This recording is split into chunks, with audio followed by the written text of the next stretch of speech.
kwasala uAaron ezansi kwentaba, kusala uAaron namasirayeli. Siyakhumbula bekhanda ini, bekhanda inkomo yegolide beyikhonza. Mayehla lapho uMose kuba nentukuthelo enkulu kuNkulunkulu, and noMose mayehla naye futhi egcine seyithukuthele kakhulu. Uyazi bazalwane, ngimxoxele isigcino saleyanto lesi zangiphela kabuhlungu kamnandi leyanto. Kwafa abantu bathi besenobuhlungu bokungcwaba abantu babo amasirayeli. Kwaphinde kamenyezelwa futhi mafunda Exodus chapter 33 wamemezela uNkulunkulu uthi hambani nekuleli lizwe benginitshele ngalo. Wathi uNkulunkulu kodwa mina ngeke ngisahamba nani. Kuthiwa akakhala into ongayazi. UMose wahamba yabanxusela abantu. Futhi ukuze kubonakala ukuthi ngeke basahamba nabo, mafunda Exodus 33 ku verse 7, uNkulunkulu kuthiwa watshela uMose ukuthi itende leli babemane beyokhulekela kulo wathi makalihlehlise lisuke le kude kunabantu kubonakala ukuthi uNkulunkulu akasekho nabantu. Lento babuhlungu kakhulu enhliziyweni zabantu. Kodwa kathiwa umuntu ofisa ukuthatha intenthelela ngamane yetendeni baya etendeni abantu kodwa bengaboni lutho. Na kunesicaphuno engifuna ukusifunda bazalwane. Bathi ngelinye ilanga kusiya uMose etendeni. Kuthiwa wonke umuntu wasukuma wabuka wametendeni lakhe. uMose uyongena kuleli tende lokukhuleka. Bonke abantu babuka ngoba bafuna ukubuka ukuthi ngabe uNkulunkulu ubathethelele yini, bafuna ukubheka ngesign. Ake sibheke lesicaphuno lesi.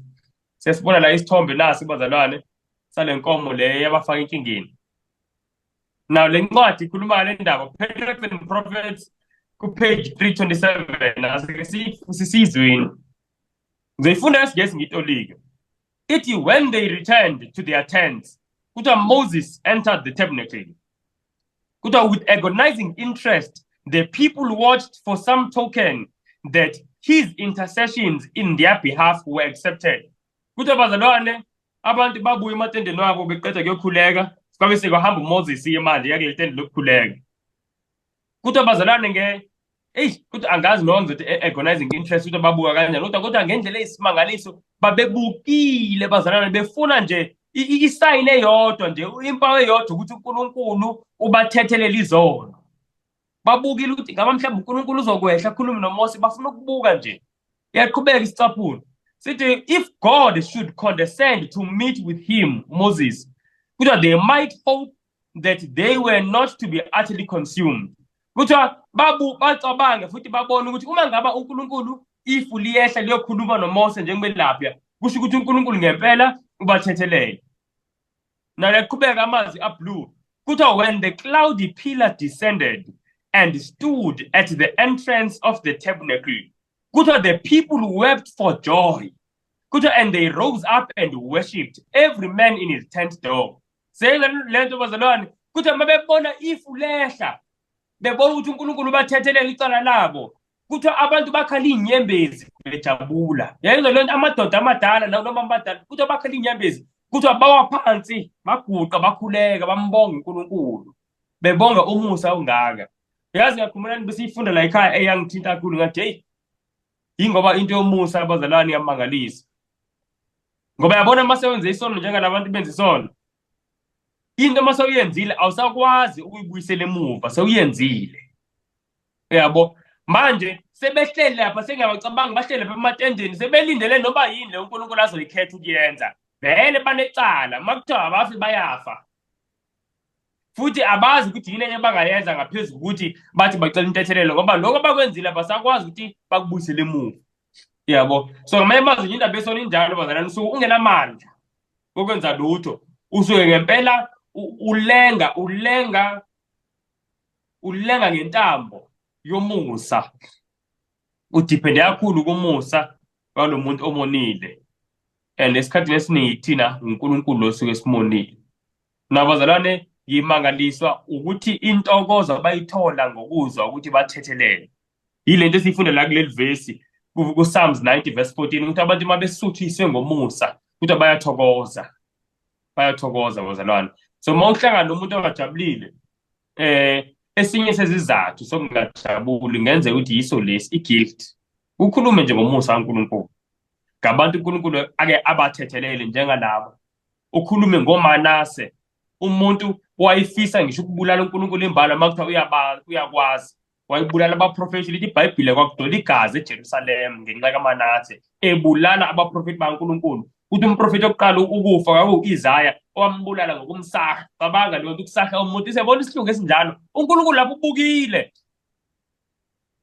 uyayibona yonke into eyenzakalayo lithi iBhayibhile uManase mase ingene enkingeni ethathwa abantu baseBhabhiloni kuthiwa wakhuleka kuNkulunkulu yazi ngathi mangiyifunda lento ngathi unfair lento indaba yomusa umuntu akhuleke seyone kangaka lithi iBhayibhile uNkulunkulu wambuza wamthethelela eyi bazalwane yingoba abantu vele umusa kaNkulunkulu awukaziwa kakhulu yabo futhi ngesinye isikhathi abantu umusa kaNkulunkulu ngempela abawu-understand yenye into eyenza into bangayi-understand unga-understand ukuthi uNkulunkulu ungcwele kangakanani unga-understand ukuthi uNkulunkulu isono simenyanyisa kangakanani yabona ma izokwazi ukuthethelela umuntu owenza into kanje abe emenyanyise kanje lo muntu usuke nomusa ngendlela eyisimanga ngoba akuyona into encane kuNkulunkulu ukuthethelela isono ngoba isono siyamenyanyisa uNkulunkulu uze athi uNkulunkulu mawufunda kumaHebheru 6 verse 6 uze athi mawona uwazi lithi iBhayibhile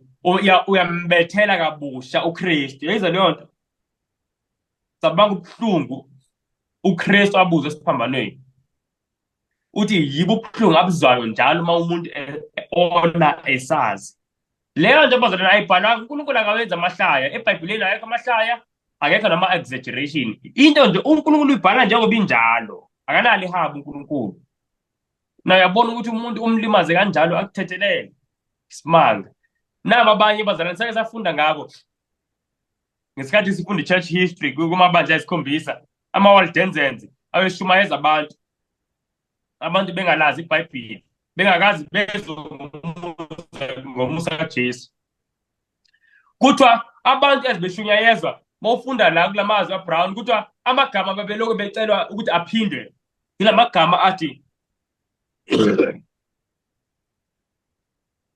igazi likaJesu liyahlanza kuzo zonke izono kuthiwa babemangele abantu bezwa lamagama la ukuthi umuntu ngegazi likaJesu uyahlanzwa zonke izono zakhe yathethelela kuthiwa bazalwane la ku-Red Words mawufunda nge-English kuthiwa inkululeko bayithola ngokuzwa lo myalezo kuthiwa yayinkulu ngendlela yokuthi kangathi bathathwe la emhlabeni babeke ezulwini uqobo yayicabanga leyo nto kuthiwa injabulo babenayo bezwa indaba yokuthi uNkulunkulu uyasithethelela isono futhi uyasithethelela ngoba umuntu ofele amacala ethu nguJesu zonke iziqalekiso bekubela ngabe umuntu uyazithola ngenxa yesono sakhe zonke iziqalekiso zabeka kuJesu mawufunda kumaGalathiya kuthiwa uJesu wenziwa isiqalekiso seyizwa leyo nto bazalwane ngenxa yethu uyabona manje ngeke ngisho ukuthi bakhona abantu namhlanje abakulesimo salabantu labo abeshunyayeza ama-Waldenses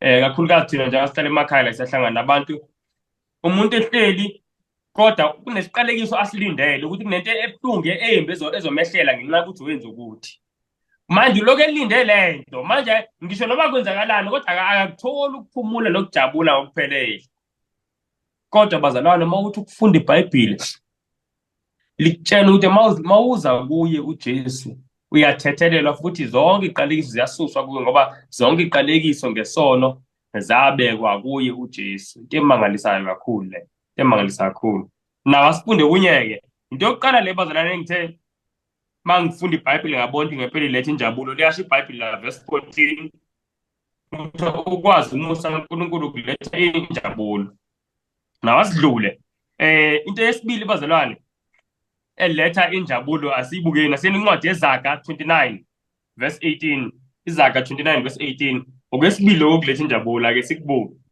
okwesibili okuletha injabulo iZaga 29 uthe verse 18 yebo iZaga 29 verse 18 uverse 18 ufunde lapho kungekho mbono khona abantu bayadlubulunda kepha ogcina umthetho ubusisiwe amen onalo leli verse kwi-English lithi iBhayibhile nge-English lithi where there is no vision the people perish ithi but he that keeps the law happy is he seyizwa leyo bazalwane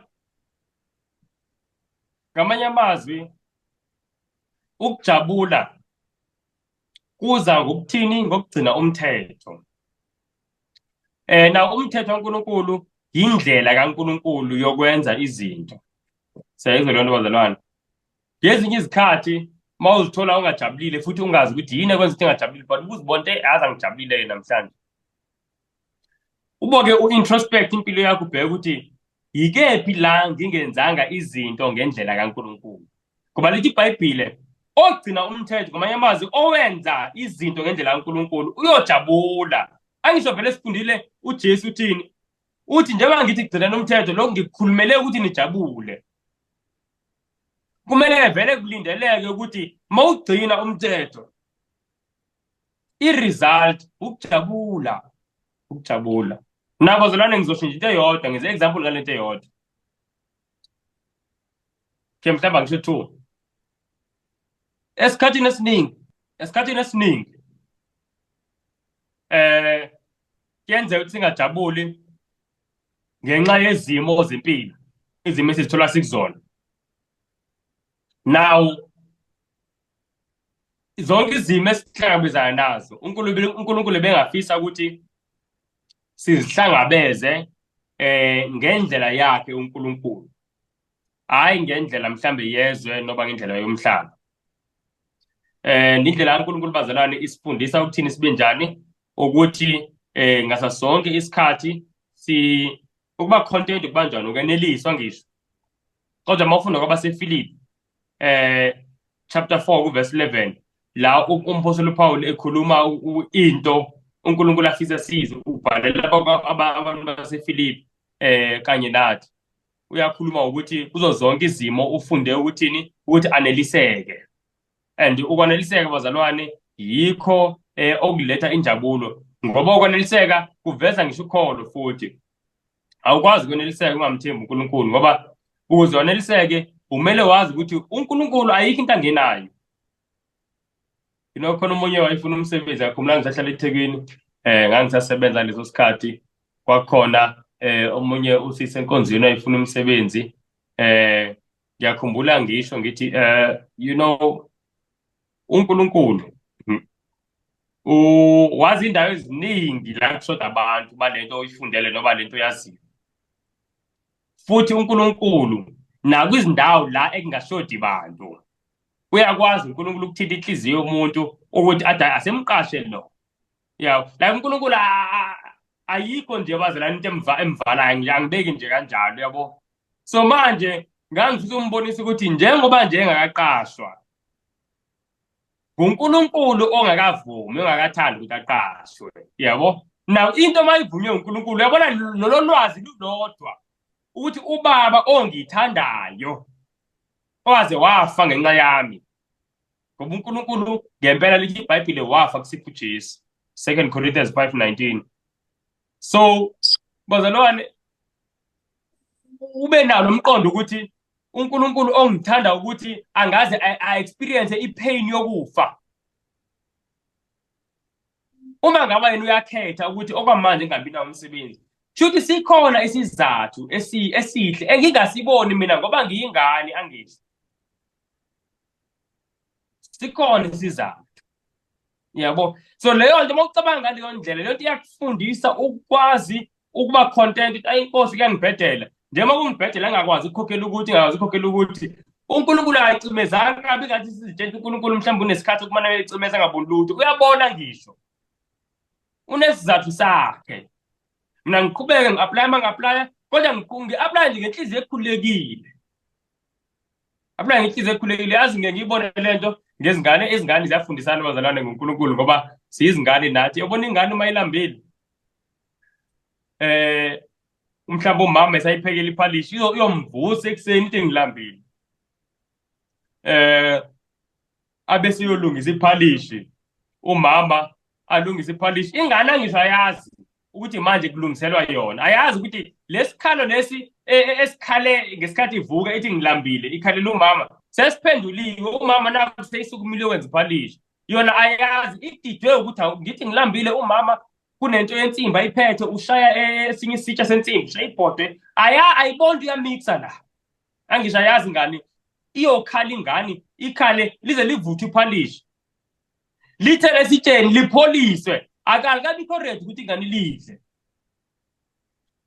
All this time umama akahlalanga phansi ubhizi yatatazela ngoba ingane yakhe injani iyakhala uyalipholisa iphalishi ngiyangibone umama elipholisa iphalishi elithi elokwelirandisa elokwelithini kuvula ngisho amafastela ngisho noba kubanda kuze kuphola iphalishi lengane.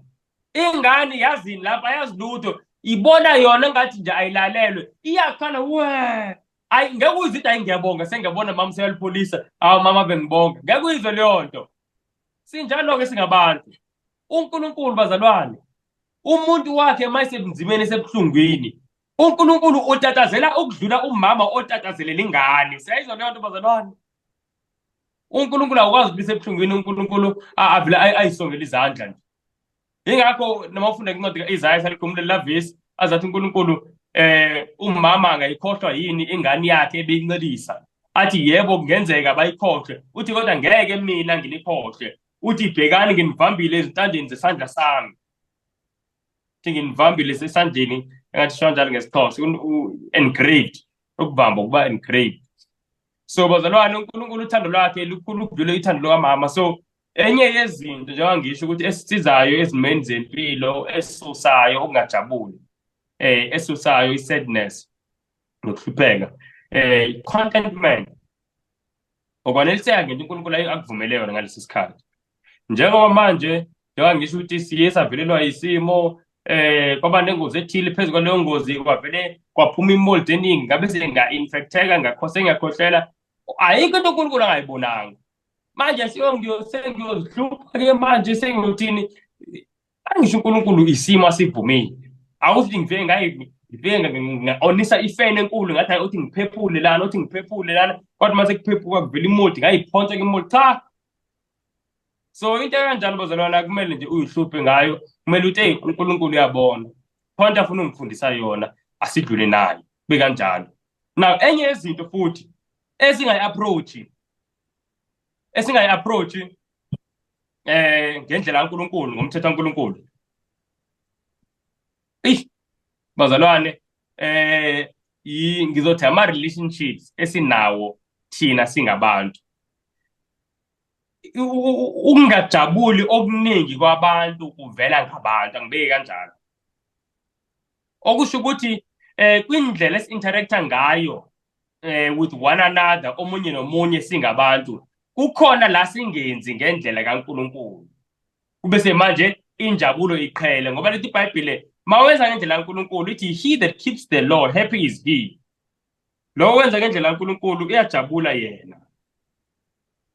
Now khona into engifisa ukuyisho eyodwa nje kuphela bazalwane ziningi esingazisho okuphathelene nabantu.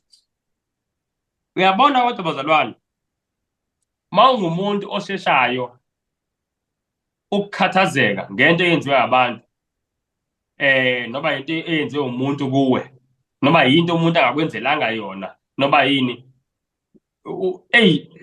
uyabona nje uyibhomu elihambayo ngoba yazi umuntu okhathazekile uyinkinga nakwabanye abantu. Ingakho uma uye esitolo kuyenzeka ukuthi uthi sayikhulumela kahle nomuntu oshaya ithili lapha akuphendule ngenye indlela akujikise akubhekisele ngobani ngoba bazalwane naye ukhathazekile la suka khona. Siyayizwa leyo nto.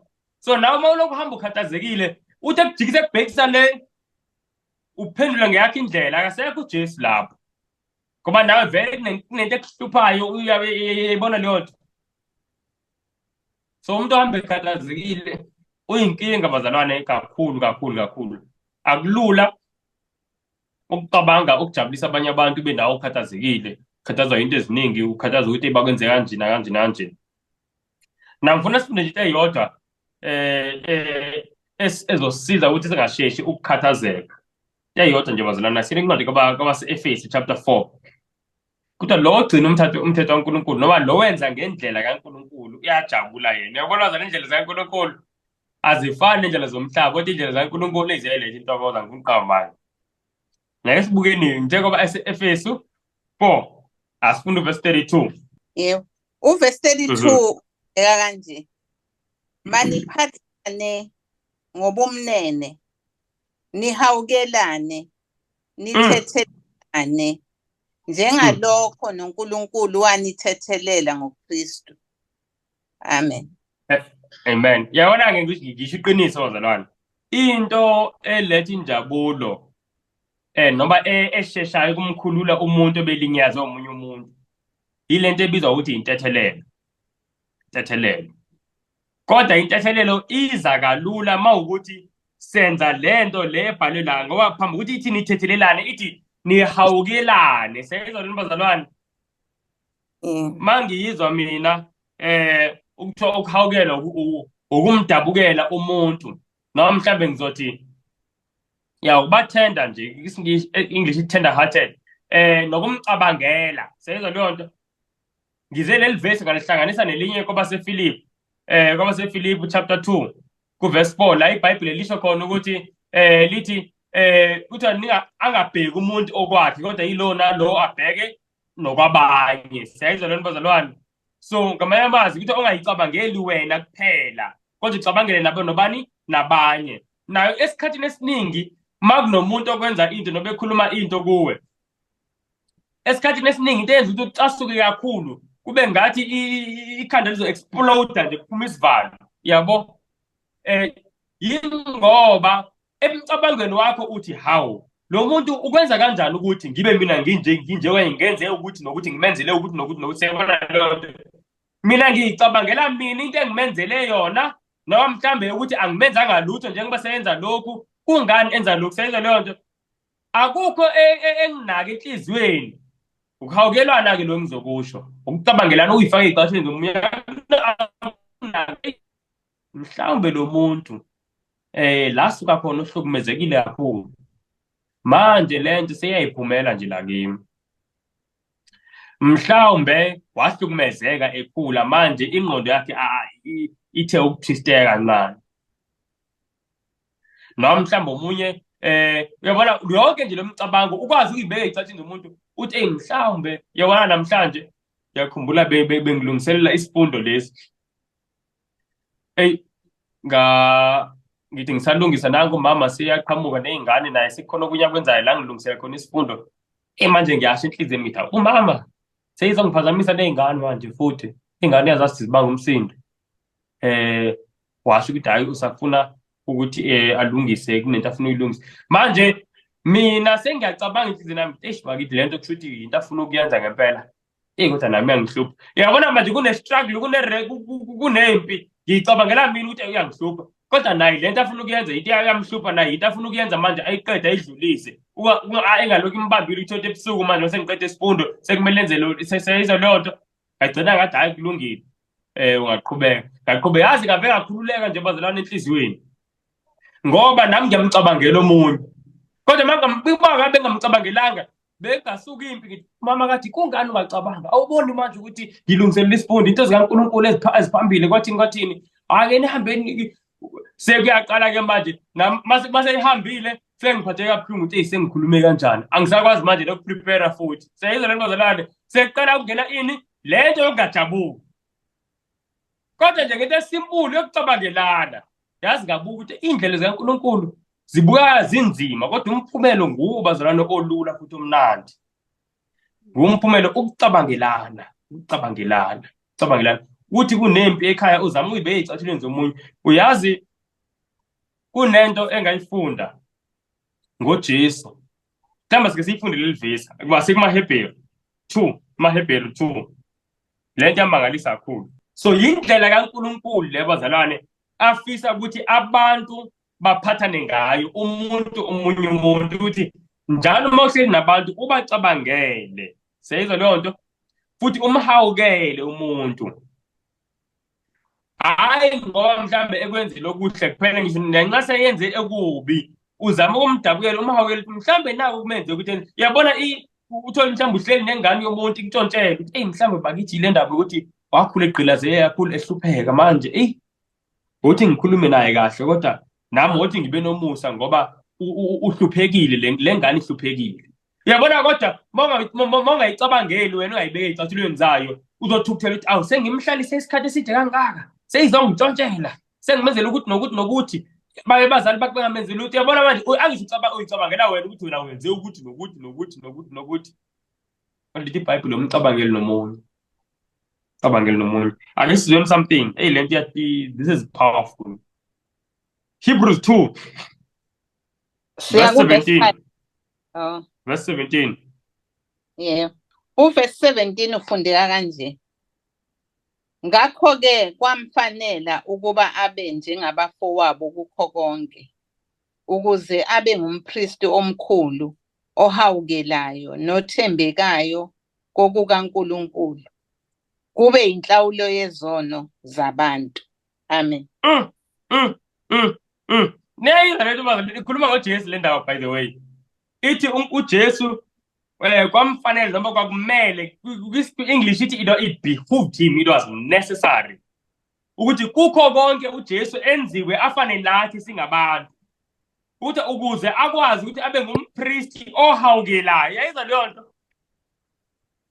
Yazi yangithinta leli verse ukuthi uJesu, ngisho uJesu njengoba wayenguNkulunkulu, emazi umuntu in and out, out and in, left and right, yonke ayikho into angayazi ngomuntu, kodwa still uJesu kwakumele, lithi iBhayibheli, kwakumele ehle abe ngumuntu ukuze ngempela amahawukele okwangempela umuntu. Ngafunda la ukuthi ukumazi umuntu yikho okukusizayo ukumhawukela, ukwazi isimo sakhe. Uyazi kunabantu thina esingabahawukeli ngoba asimazi ukuthi kuze enze kanje kwenziwa yini. Omunye umuntu mhlawumbe yahlupha emphakathini, kanti wathi mayizalwa waba nengozi, mhlawumbe umunye waye-premature, kwalimala isayidi elithile lengqondo. Lithotikazi odokotela nabazali kuphela ukuthi kunesayidi elithile lengqondo yakhe elilimele, nelisayidi yilo eli-responsible for i-compassion, uzwelo. Manje lengane ayinalo uzwelo njengezinye iy'ngane. Le nto wayithola hayi ngoba wayicela, wayithole ingane. Yayizwa leyo nto? Manje wena nithi mali mbuke bangathi ngathi akabulafe lo, ingane ehlupha kanje. Kodwa uJesu mayibuka uthi le ngane leyalimala. Thothi nimangele lithi awu kunini le ngane iphila. uNkulunkulu vele aphilise labantu abahlupha kakhulu. Anisazi siyima ngisho. Yena uyasazi ingake kwazi ukuhawukela yena. Manje uphethe yonke into. So i-point engizama ukulenzela abazalwane, especially ngoba asizazi izimo, ukuzalwa komuntu, ukukhula komuntu, ama-experience omuntu okuphila ahlangabezene nawo. Awuzazi isimo ezilidele kuthina agcine siba nje. Yingakho-ke kukho konke okwenzayo, zama ukuthi umhawukele umuntu. Ekuzwise ubuhlungu, uzama ukumhawukela umuntu. Zama ukumhawukela, umcabangele umuntu ekuzwise ubuhlungu. Yiyo bazalwane indlela le kumakhulunywa yi-narrow path. I-narrow path enye into eyenza ukuthi ibe narrow ngempela ukuthi uNkulunkulu ulindele kuthina umusa odidayo kakhulu. NjengoNkulunkulu enomusa nakuthina ulindele umusa. Na umusa abazalwane bambalwa abantu abawuthandayo umusa. Bambalwa kakhulu ngoba umusa udinga ukuthi usacrifice, ngoba nawe usuke uzwa ubuhlungu kodwa ubeke eceleni obakho ubuhlungu, uthethelele lo muntu okuzwisa ubuhlungu. Umusa-ke lowo. Uyabuthwala-ke ubuhlungu njengoba noJesu wathwala ubuhlungu ngezono zethu, wabese wathethelela. Umusa uyabiza. Umusa uyabiza, ubiza ukuthi lo owoniwe kulimala yena, lo owonile uyakhululeka engathi bengenacala. Kunjalo umusa. Manje abantu umusa akuyona into exerciseka kalula, ngoba njengoba ngisho ukuthi bazalwane asinakuhawukelana. So emakhaya, emisebenzini, ube nalokhu ubacabangela abantu, umuntu kumbize nje, mhlawumbe ukhulume naye uthi mhlawumbe yini enza ukuthi kube kanje. You know, sengithathe isikhathi kakhulu. Kunendaba ngixoxele very shortly. Yabona njengoba ngithanda ukuvangela, ezinye izinto ziyangithinta kakhulu. Kunomfana wayehlupha la emphakathini la sikhona lana, ngoba kusemakhaya bazalwane. Ukuthi ngintshene enye into, abantu abekho baningi abantu ekuthiwa bayaphuza, bayahlupha, baqakile. Hawu, njengoba wayinje lo mfana wayaziyo indawo yonke, yabo, ukuthi nje uyahlupha. Ngelinye isikhathi wakwafika lapha ekhaya ezocela umsebenzi engazi ukuthi mhlawumbe uzospaya uzobheka into azoyintshontsha noba yini. Ngathi mina ndoda ngiyazisebenzela, yabona nawe. Wayefika futhi ngangigubha khona umsele ngangugubha ngaleso sikhathi. Hayi ngathi kodwa yabona futhi angingazi ukuthi ngathi uNkulunkulu wathi hayi okumlalela, ngoba wena umsebenzi wakho akuwona ukugada izinto zakho nokuthini, umsebenzi wakho ukusindisa imiphefumulo. Yangithinta leya nto. Kwafike ngathi yabona nje ngumcabango wami, kodwa yabe ngibona lento ayiveli kimi. Hayi ngehla naye saya emfuleni sakhuluma manje, sakhuluma into ey'ningi, wagcina seyilokhu ekhuluma nje experience yakhe, ekhuluma nje into ey'ningi, kodwa nje waqala ekhuluma ngezinto ezemali, yabo ukuthi hayi ufuna imali, ufuna ukwenza isitifiketi esithize, wasebenza kubo. And then sakhuluma ngento ezi-religion. Sathi masingena kundaba ye-religion ngathola into eyisimanga, ngoba sikhuluma kasho ukuthi ngiyamehlula ngenkulumo. Wagcine ngibuza umbuzo ezama ukungibamba, uthi yabona mina kwakenzeka ukuthi ngangikholwa kakhulu ukuthi bayazi nola endaweni, engamanga lutho lo muntu mina ngifike seyimuntu ohluphayo nje ephuzayo. Uthi kodwa kunento eyenzeka eyamkhuba kakhulu, wayeka ukukholwa. Uthi yena wayengazi ukuthi ukuphinga kuyisona. Abantu basemakhaya kunjalo-ke bazama ukuthi ukulala nomuntu ongashadile naye. Uthi kwenzeka ukuthi unye wathi enentombi walala nayo, yakhulelwa, yabe uyashona ingane, kwaphinde yashona neyesibini. Uthi makushona neyesibini uthi washisa ibhantshi leli lokukholwa, waya ngale enkonzweni. Uthi walishintsha, uthi yabona bhuti, uthi angifuni ukuqambela amanga kusukela ngalaya langa ngiqala ukuthi ngizonda uNkulunkulu, ngayeka ngisho ukuthanda nabantu, ngisho abazali angibazweli. Futhi ngangizwile, ngikhumbula ngangilalela abanye bami bekhuluma bethi ngisho nobabakhe emshaya uvela ambuke nje, amshaya bese asukume adansa azihambele lapha. Ngisho umfana onjani manje mase ngivulela leli qiniso ethi ngisho yabona nayo into eyenzeka kimi. Yazi inhliziyo yami bazalwane indlela yadabuka ngayo, kanti futhi angiboni ukuthi bengamdabukela kanje ngingayazi le. But yabona mase unolwazi oluphelele, uyakwazi ngempela ukumdabukela umuntu umhawukele. Futhi ngambiza, yabona manje sagcina sesizwana kakhulu ngendlela eyisimanga. Ngoba ngamzwela kakhulu mina, ngoba ngibona lento ukuthi isuka kuphi lento ukuthi ahluphe kangaka, yabo. Walimala, hayi ngamchazela-ke indlela uNkulunkulu asenza ngayo nezinto uSathane azenzayo, wayenza ukuthi am-discourage konke lokho, kwadlula. So but ipoint lami la ukuthi bazalwane, ukumazi umuntu nomsuka wendawo kuyakwenza ukuthi umhawukele kakhulu. So ngesinye isikhathi kumele ube nalolwazi ukuthi ngeke ngikwazi konke ngingakhulumanga nomuntu, kodwa kukhona mhlawumbe ukuthile engingakwazi ukumenza ukuthi enze kanje. Ake ngizame ukuthi ngimhawukele, angizame ukhulekele ukuthi uNkulunkulu akusize umhawukele umuntu. Uma umhawukele kuba lula ukuthi umuntu umthethelele. Uma uthethelela uyakhululeka, ngoba igqubu linjengelahla bazalwane. So long as ulibambile ilahla lishisa wena, ulokhu uthukuthele, mane kunyuka ipressure, mane uphathwa amakhanda, yabona leyo nto, ngoba kunomuntu olokhu umthukuthelele kakhulu. Mhla udedela leyo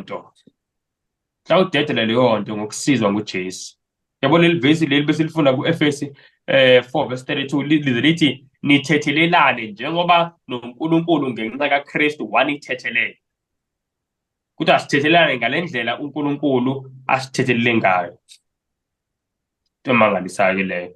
All right, so zimbi into esizibukile, ukwazi umusa uNkulunkulu osisizayo ukuthi sijabule, and then enye into esisizayo ukuthi sijabule sithe yini, ukwenza izinto ngendlela kaNkulunkulu. Uthi ogcina umthetho kaNkulunkulu uyajabula yena. Proverbs 29:18, sorry. And then ogcina naye bazalwane, Revelation 12:12. Lento seyithathe sonke isikhathi, but lento ibalulekile. Ngiyosala nje sengidlula, sesincwadi esambulo sesizosala sibuka-ke lokhu bekumele sikubuke. Kufishane kakhulu, ingakho ngithatha ithuba sibuke lento ebalulekile. Le 6th seal imfishane kakhulu bazalwane, singasihluphi. Ake sibuke isambulo 12:12, the third thing eletha injabulo. Cela siyicabange nale kakhulu. Isambulo 12:12, afunde oseyifikile. Yebo, isambulo 12:12 sifundeka kanje: ngalokho thokozani nina mazulu nabahlala kuwo, maye kuwe intaba nakuwe lulwandle, ngokuba uSathane wehlele kini enolaka olukhulu, azi ukuthi unesikhathi esifushane. Amen. Amen. You know le nto zolane ungayifunda ungayiboni. Kodwa iyangithinta mina kakhulu. Kuthiwa ngakho thokozani nina amaZulu. Nani enakhe kuhle. Yizo leyo nto kuthokozelwani. Na ukuthi akuthokoze abasezulwini. Na ngibuza isizathu. Isizathu ukuthi kungani kumele bathokoze basezulwini. Kahle kahle impendulo ilapho. Awuboni ukuthi bazalwane umehluko kulama group iposition kaSathane. Uthi mayewa uSathane esuka ezulwini ngoba nakuba uSathane mayisuka uSathane ezulwini kusala kunentokozo la aya khona uSathane kuthiwa kubo mbayi. Sayizwa lento bazalwane. Manje lento isifundisa isifundo ukuthi inhliziyo yomuntu njengoba nasezulwini kangajatshulanga khona uSathane, nenhliziyo yomuntu angeke ibe nenjabulo kusekhona uSathane kuleyo nhliziyo. Sayizwa lento bazalwane.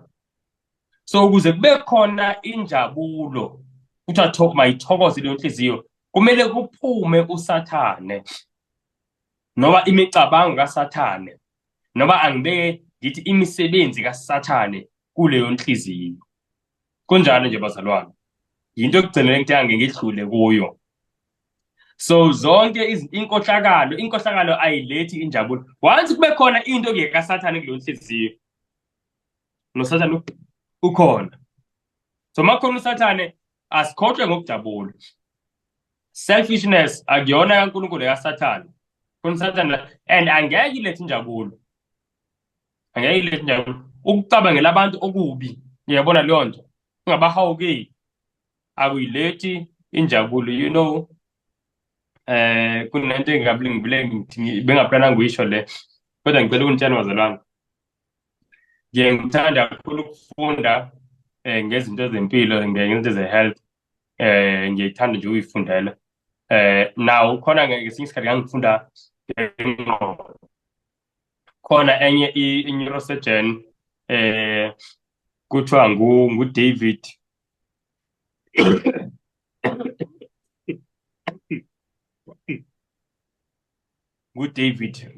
Perelmutter.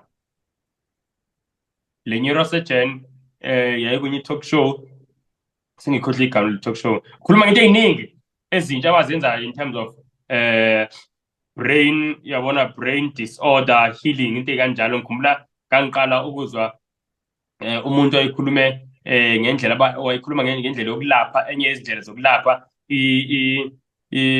what do you call this, autism. Washo ukuthi wenza into abathi fecal matter transplant ngoba i-autism enye yezinto eyenza ukuthi ibe khona it's because igat yengane isuke ingcolile kakhulu, kunento eziningi nje ezingasebenzi kahle, ayikho the right gut bacteria.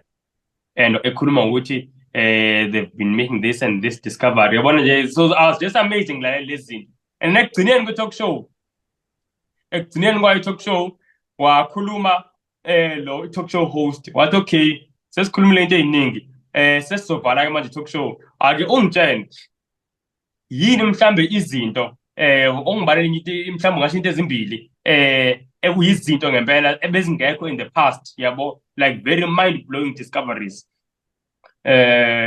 concerning the brain. Eyokuqala wakhuluma nge-exercise, wathi they've discovered ukuthi exercise it really enhances i-brain activity, memory, cognitive ability, zonke lezo zinto lezo ekhuluma nje ngazo ethi indaba exercise. So if you want to do something good for your brain, wathi ithengele nje amateku uqale futhi ekhuluma especially ekhuluma ngendaba wayikhuluma nokujog, but also sprint walking, zonke like those kind of exercises. And then wathi the last thing naye bengifuna kuyona la ngathinta khona kakhulu, wathi lana this is a whole new ball game, kumleshwa kanjalo uthi lento besingayazi, uthi but if you want to have a healthy brain, show compassion. Washo kanjalo. Bese sithi if you want to have a healthy brain, also receive compassion. Yabo. Wathi show compassion, receive compassion. Wathi it is amazing indlela uthando, like compassion uyahambiselana nothando. Ukuhawukelana really. But it is amazing indlela i-compassion elapha ngayo ingqondo yomuntu.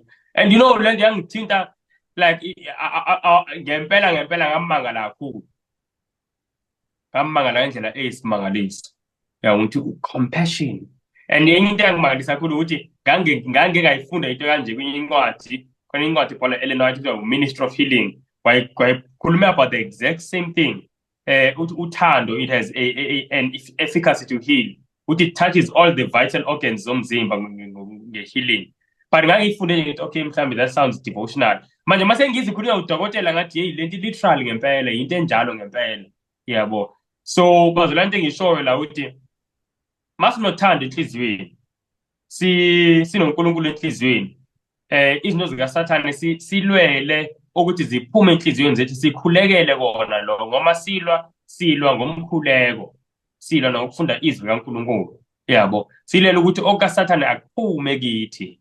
Lokho bazalwane kuzoletha injabulo. Ayithokozi, ayijabuli inhliziyo ephethe uSathane, efumbathe uSathane amaqhubu, ukuthukuthela okusheshayo. Uyabona zonke lezi zinto bazalwane, ayibikho intokozo lapho.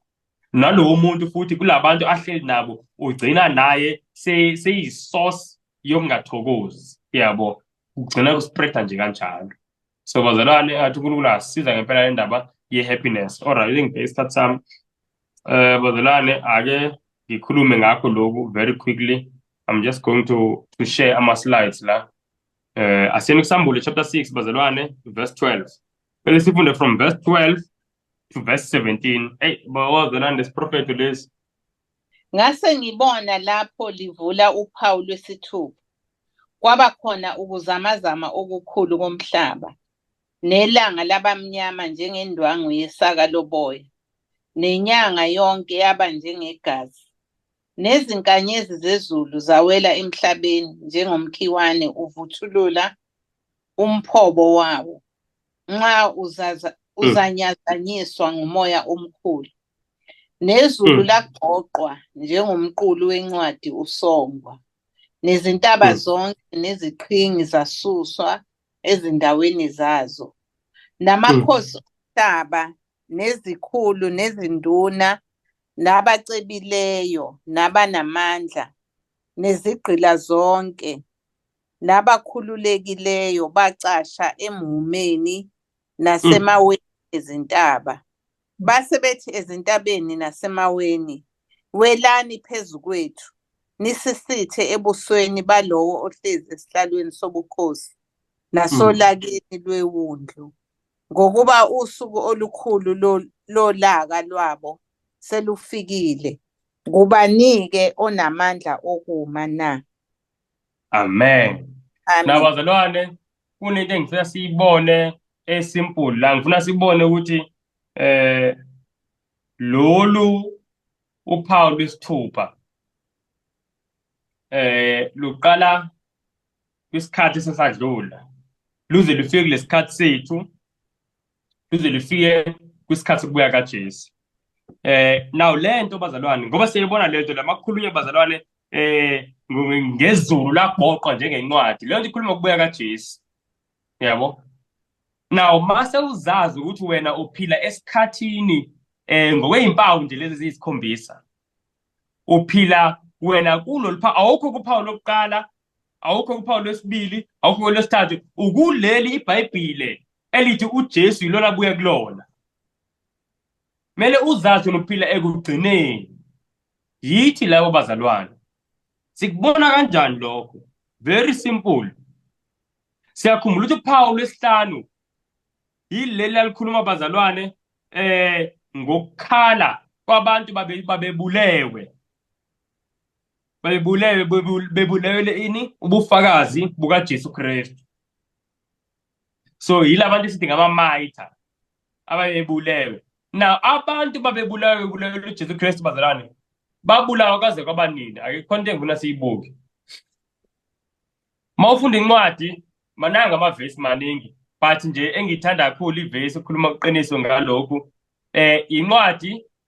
incwadi kaDaniel chapter 12 verse 7 lesibona noDaniel chapter 7 verse 25 yabo ekhuluma ngokuthi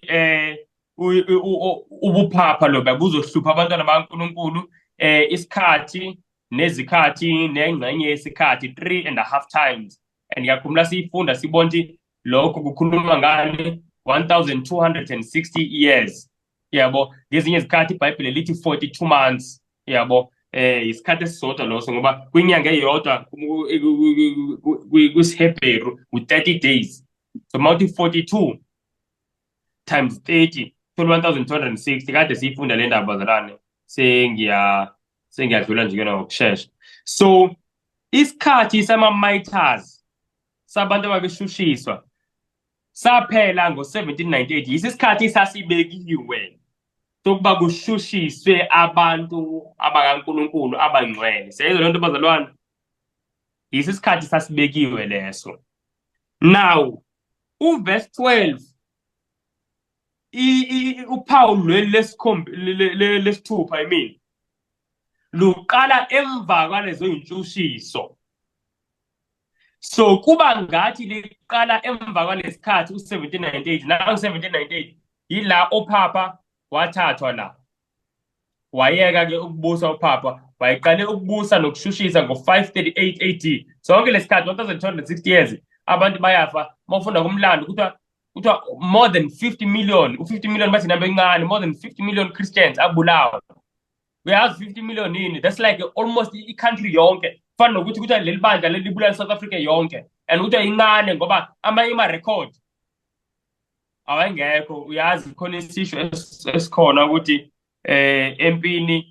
empini abantu ababhala umlando yilabo abanqobile so kwakubanjalo nala ukuthi since bayebulawa abantu bakaNkulunkulu babengekho ukuthi bayixoxe indaba yabo yabo kwakuvela nje lapho nalapho so u50 million ngehle mncane bafa abantu bakaNkulunkulu bafa abantu bakaNkulunkulu ngesihlungu kakhulu befela ubufakazi kwaJesu Kristu nezwi likaNkulunkulu ngathi izwi kumele singathathi kancane bazalwane singabudlali ngobuKristu now isikhathi sasibekiwe yiso lesi sesibuka la bazalwane so like 538 uya ku1798 1798 yini eyenzeka ngempela ophapha baphucwa amandla wabo eEurope ngesikhathi se-French Revolution uNapoleon Bonaparte wathumela igeneral yakhe oBerthier bafike lapha bamphuca yonke leyo nto wasale njalo wasala kunjalo uphapha uPope yena bahamba naye baye eFrance wabulawe washonela lapho now kunento engifuna siyibone bazalwane ukuthi le impawu okanye loluphawu leli lesithupha luqala just before u1798 balekile lokuthi kubona ngoba makuvuleka loluphawu into yokuqala yenzeka la siyakhumbula kubhalweni la ku verse 12 kwenzeka i-earthquake emangalisayo sigcine lokho emqondweni na kungani ngithi kuqala just before 1798 yingoba bazalwane uphawu loqala emva kwesikhathi sabantu babeshushiswa phawu losithupha now abantu bashushiswa kwakumele abashushiswa kuze bo1798 kodwa asifikanga isikhathi sika1798 ngoba uNkulunkulu wazifinqa izinsuku uNkulunkulu wazifinqa izinsuku ngoba wabona ngathi abantu baNkulunkulu abazosinda kuthiwa he shortened the days uNkulunkulu ngendlela ukuthi ngempela bafunda kumlando ukuthi persecution yaseyiphelile almost in all Europe around onyaka o1750 kanje yaseyiphelile ngalezo ikhathi persecution yasiyekile so ukuthi kufika 1798 vele persecution sekuneminyaka ethize vele almost 30 years seyiphelile persecution kamba silifunde ivesi lisho lento asincwadi kaMark chapter 13 sifunde la uJesu ekhuluma ngale ndaba Mark 13 yabona le ndaba zona sifundayo kumele ngempela isivuse sonke yazi mawufunda lezi zinto ukwazi ukuthi wena uphila kulesi sikhathi lesi. Ngeke ngizokuthi mhlambe ukuthi siphila kuphawu thina lesine manje bazalwane. Mark chapter 13 ngicela sifunde ngoverse 19 20 asiqale ngoverse 19 to 20. Lapha kuverse 19 ufundeka kanje: ngokuba lezo zinsuku ziyakuba nosizi olungazange lube khona olunjalo kwasekuqaleni kokudalwa akudalayo uNkulunkulu kuze kube manje nolungasayi kuba khona. Uma inkosi ibingazifinyezi lezo zinsuku bekungesindiswe muntu, kepha ngenxa yabakhethiweyo eyabakhetha yazifinyeza lezo zinsuku. Amen. Bazalwane, kuthi akusayi kuphinde kufa abantu abaningi kanje isikhathi eside kanje. Futhi nale ntshushiso engikhuluma ngayo ezayo angeke kube isikhathi, ngeke kube 1000 years ngoba vele ukubuya kaJesu kuseduze kakhulu. Seyizwa leyo nto. So yazi linye ivesi nje leli mangalisayo ngempela ukuthi ngeke kufane nalokho kwasekuqaleni, ngeke kube 1260 years manje, kodwa ngeke zibe khona. Na ukuthi abazalwane lana lezo insuku lokhu kuzofa abantu abaningi, ikhuluma lenzuku esizibuke la uJesu la. And uthi uJesu ngaphandle ukuthi uNkulunkulu azifineze lezo insuku ukuthi akekho umuntu oyosindiswa, kodwa ngenxa yabakhethiweyo ukuthi izifinqile uzenze zabashort. So ezibekiwe 1260, kodwa ngempela zafinqa. Uma ufunda ngokomlando ukuthi ngempela iy'nsuku zafinqa kufika nga-1798 intshushiso, sokufika ko-1750 yaseyiphelile intshushiso. Naw-ke sifunde manje verse 24 no-25 lana uJesu uzokhuluma lento esiqeda kuyifunda lapha kwincwadi yesambulo chapter 6 kuverse 12, lento eyenzakalayo makuvulwa uphawu lwesithupha. Ukhuluma leyo nto uJesu, uyasitshela ukuthi yenzeka nini straight. Verse 24 no-25 kaMark 13. Kufundeka kanjena bazalwane, uverse 24. Kodwa ngalezo zinsuku emva kwalolu sizi ilanga liyakufiphazwa nenyanga ayiyukukhanya. U-25. Nezinkanyezi ziyakuwa ezulwini namandla asezulwini ayakuzanyazanyiswa. Lesimeni lapho-ke bazalwane, kutho lana ngalezo zinsuku. Seyizwa leyo nto? Eziphi lezo zinsuku? Kukhulunywa lezi zinsuku la uJesu ikhuluma ngale zinsuku zokushushiswa ezingakazi zibe khona futhi ziphinde zenzeke lezi, kuthi kubulawa abantu 1260 years non-stop every year, kuyafiwa every year for 1260 years eshuphele. But uNkulunkulu uthi wazifinqa, so mhlambe kwaba la ku-1208 or something. I'm not sure of the exact number.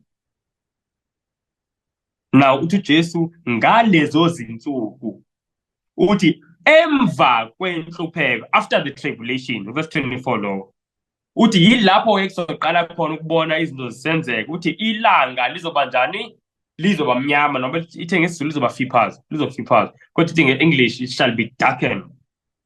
Because the moon shall not give her light, and the stars of heaven shall fall, and the powers that are in heaven shall be shaken. So ukuthi abazalwane ngalezi iy'nsuku, during these days or during this time, kodwa emva kwentshushiso, after the tribulation. So i-tribulation ngishilo ukuthi iphele around 1750, around 1750 lapho iyaphela i-tribulation, ukushushiswa kwabangcwele. Now bazalwane, uJohane beshilo uthi makuvuleka uphawu lwesithupha, into yokuqala ishoyo ukuthi kuzenzeka ukuthi kuzozamazama umhlaba. Yezwa leyo nto? Ngicela sifunde ngalokuzamazama komhlaba ukuthi kwenzeka nini. Kune-record bazalwane likhona kwi-history nani 1755 exactly njengoba uJesu bethi kuzokwenzeka ukuthi ngalezo zinsuku. So kumele kube during lo 1260 years, ungafiki 1798, kodwa emva kwentshushiso. Exactly uJesu, yabona uJesu bazalwane ayikho into angayiboni. So kwenzeka i-earthquake ekuthiwa yi-Lisbon earthquake. ise-Europe bazalwane yazakala e-Asia, yazakala e-Africa. Yize leyo nto ukuthi this is the biggest earthquake yake yarekhodwa ngaleso sikhathi. Kwakunyeka kuzamazama yonke into. Ngo-1755 na ngifuna sibuke lokhu. Ngiyafuna ukuthi sike siyibuke into ebhaliwe ngayo le earthquake.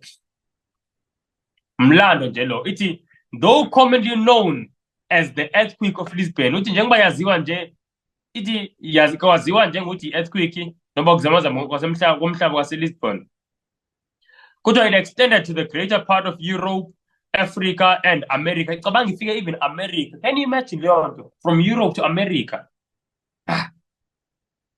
Kodwa it was felt in Greenland and in the West Indies and in the islands of Madeira, in Norway and Sweden, Great Britain and Ireland. It pervaded an extent of not less than 4 million square miles. Kodwa in Africa, the shock was almost as severe as in Europe. Yes? Mayifika lapho ayikuthi ifika ingane. Kodwa a great part of Algeria was destroyed. And a short distance from Morocco, a village containing 8,000 or 10,000 inhabitants was swallowed up. Kodwa abantu 10,000 abantu bagwinyeke nje kanjalo. Kodwa a vast wave swept over the coast of Spain and Africa, engulfing cities and causing great destruction. So le nto bazalwane yi-Lisbon earthquake, and kuyaqhubeka kuyabhalwa la. Kodwa it was in Spain and Portugal that the shock manifested its extreme violence. Kodwa at Cadiz, the inflowing wave was said to be 60 feet high. Cabanga, Gagas 60 feet high. So some of the largest in Portugal were impetuously shaken, as it were from their very foundation, and some of them opened at their summits, which was split and rent in a wonderful manner. Huge masses of them being thrown down into the subjacent valleys. Flames are related to have issued from these mountains. So konke lokhu kuvela kobaba researcher Sir Charles Lyell, Principles of Geology, page 495. Khuluma ngale earthquake yase-Lisbon. So this is a big earthquake bazalwane, yenzeka exactly ngalesikhathi esilindelekileyo. Ngalezo yikhathi kodwa emva kwenhlupheko Lisbon earthquake kwenzeka. Ake ngiveze kunye futhi. Lithi iBhayibheli mhlambe ake siyele ukuncede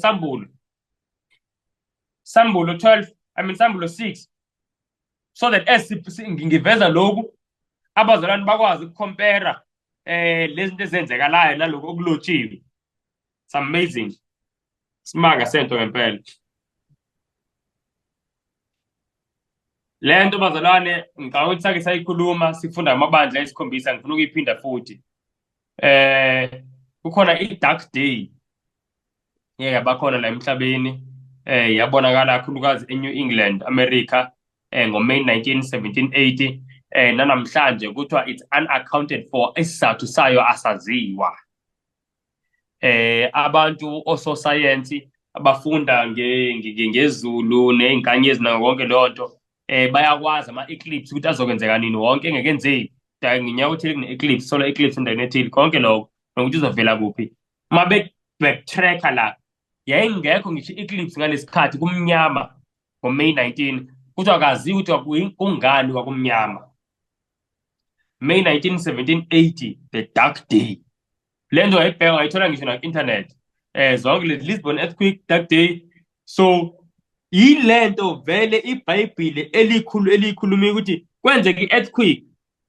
And then still uverse 12 kaSambulo 6 kuthi emva kwaloko kuthiwa ilanga labamnyama. Siyayibona leyo bazalwane. Emva kwaloko, emva komnyama kwelanga kuthiwa inyanga yaba ngathi igazi. On the same day kumnyama ilanga kuthiwa kwathi masentambama sebengasabukanga manje ilanga, sibebuka ukuthi akusebusuku. Bathi mabebuka inyanga kuthiwa babovu tshwe ngathi igazi. Abantu babechaza into abayibonile, ngisakufakanga kuningi abantu babechaza njengokuthi kuthiwa during the day babekhanyisa amakhandlela ngesikhathi kuyi-dark day. Kuthiwa kwakunzima indlela ubumnyama bakhona, kuthiwa bonke abantu babesebeza bethi hayi umhlaba uyaphela, umhlaba uyabhubha. babeqala ukubona ubumnyama obungaka kunzima ngisho ukuthi ikhandlela likusize. The day was so dark on May 19, 1780. Then that same evening, sekuntambama yavela inyanga igazi. Yavela inyanga igazi. Emva kwalokho lithi iBhayibheli emva kwalokho yini kumele yenzeke? Kuthiwa the stars of heaven fell. Kodwa akuzuwa inkanyezi eyodwa noma ezimbili. Kuthiwa even lithi iBhayibheli njengomkhiwane mawukhipha the untimely fig, amakhiwane akhona adingeke. So isihlahla somkhiwane sikhipha ubone mhlawumbe isihlahla sepentshisi siwisa amapentshisi amaningi. Yabo? Mama ukuthi siphephulwa umoya omkhulu. Into kuzokwenzeka kanjalo. So i-event bazalwane eyafulfilla lamazwi la yagcwalisa lamazwi abhalile la kuwe inkanyezi ngobuningi obungaka. 1833 nalila naloku kukhona ku-internet. November 13, 1833 bathi kwakuba inkanyezi ezulwini. Kahle kahle kuthiwa le nto babekhuluma ngayo science bathi it was a meteor shower. But mayibuka bangathi kuba inkanyezi. Bathi inkanyezi lezi seyikhanyisile phezulu zonke ziwela phezu kwenu. November 13, 1833 kwenzeka le meteor shower le. UJesu naye yakhuluma ngayo ku-Matthew 24 verse 29. So exactly everything ekukhulunywe ngayo bazalwane la ku-verse 12 no-verse 13 kwenzekile. Now lithi iBhayibheli ku-verse 14 emva kwaloko kuthiwa izulu, the heavens departed as a scroll, laqoqwa njengencwadi selivulela indodana yomuntu. Thina bazalwane siphakathi ka-verse 12, siphakathi ka-verse 13 no-verse 14. Njengoba siphila nje kwesethu isikhathi into esiyilindele ukugoqeka kwezulu njengencwadi. So bengifuna sibone bazalwane ukuthi siseduze kanjani ukubuya kukaJesu. Siseduze ngendlela esimanga bazalwane. Siseduze ngendlela esimanga kodwa mazingafundwa iziprofeto ngabantu ngeke babone. Zonke iziprofeto zifakazela lokhu bazalwane. Kuthiwa bazalwane mase kugoqeka izulu njengencwadi. Abantu esibabona bebusa manje ukuthi bazobe beshayana ngamakhanda akusekho umbuso. Bazobe bebaleka ey'ntabeni bethi siwele, emhumeni bethi sifihleni. Ukuthi bafuna ukucashiswa ulaka lewundlu. Ngoba la uphawu lwesithupha bazalwane kwenzeka izinto ezimangalisayo. Kuyavuleka umhlaba yantengantenga njengesidalo lisho njalo iBhayibheli. UJesu seyiyehla. Mase ukufunda sizobona ukuthi yini eyenzekalayo kuphawu lwesikhombisa. Mase kuvuleka iphawu lwesikhombisa kubonakala izulu li-empty ukuthi kwathuleka ezulwini konke. Ngoba uJesu uthi mayiphuma ezulwini ila ulivula uphawu lwesikhombisa ephuma. Seyizovela lakithi njengoba sekuvuleke izulu njengencwadi. So bazalwane ngiyafisa ukusho lokhu ngingaqala ukusho ukuthi sisekugcineni kwesikhathi. iBhayibheli lithi kulezi zikhathi ezinje wonke umuntu bazalwane akayihlole ukuphila kwakhe ukuthi ume kanjani na noNkulunkulu. Lize lithi iBhayibheli ngoba niyazi ukuthi isikhathi sesiseduze kunakuqala. Thi ngakho-ke masihlukane nemisebenzi yomnyama. Angisho kanjalo uMaroma 13 kusukela ku-verse 11. Ku-verse 14 ithi yembathani inkosi uJesu. Yembathani inkosi uJesu ningamnikezi ithuba uSathane. So bazalwane ngathi uNkulunkulu angasisiza ngempela njengoba sibona ukuthi sisekugcineni kwesikhathi nokuhamba kwethu kufaneleke njengabantu abalinde uJesu. Asikwazi ukumlinda uJesu sibe senza izinto ezingakhombisi silinde uJesu. Awukwazi ukulinda ibhanoyi ulilindele la kugigela khona izitimela. Seyizwa lento bazalwane? Mawukuthi ulinde ibhanoyi ezitimeleni, ibhanoyi lizokushiya vele. And bazalwane mawukuthi asishintshe ukuhamba kwethu, abaningi bethu singamaKristu, ibhanoyi lokubuya kaJesu lizosishiya. Liyashiya nakanjani. Sengathi uNkulunkulu asisiza sishisekele imisebenzi emihle, sishisekele ukuhamba ngentando yakhe konke yonke into. Isono nokubi ususwe kithi. Sihambe ngendlela kaNkulunkulu. Ake sibhalele ngomkhuleko. Nkosi enothando nomusa siyakubonga ngalesifundo. Siyakubonga kakhulu ukusicacisa ihleni kanje. Kakhulukazi manje sibone ukuthi inkosi sikugcineni kwesikhathi. Siyacela ukuthi usisize ngoba asikwazi ukuzisiza. Faka Nkosi kwinhliziyo zethu sonke konke umuntu olalele ukushisekela Nkosi ukwenza okuhle phambi kwamehlo akho, ukushisekela Nkosi ukukudumisa. Siyakunxusa Nkosi yezulu, qondisa iy'gwegwe zethu, qondisa amakhaya ethu, isikhathi siphelelwa ngempela. Sincede Nkosi, iy'nhliziyo zethu zinganamatheli kwizinto zomhlaba. Konke siyabona ukuthi maduzane Nkosi kuyadlula. Lithi iBhayibhile Nkosi, izulu lizogoqwa njengencwadi. Isikhathi esiphila kusona leso sesilindele lokho, izwi lakho konke okunye elikukhulumile kwenzeke kanjalo, nalokunye kusele sesiyazi Nkosi ukuthi kuzokwenzeka kanjani. Konke siyakubonga-ke ngomusa wegazi likaJesu ogeza zonke izono futhi osithethelelayo zonke izono. Size Nkosi siziphonse kuwe ngegama likaJesu Kristu. Amen. As for me, I will behold thy face in righteousness. I shall be satisfied when I awake with thy likeness. I want to be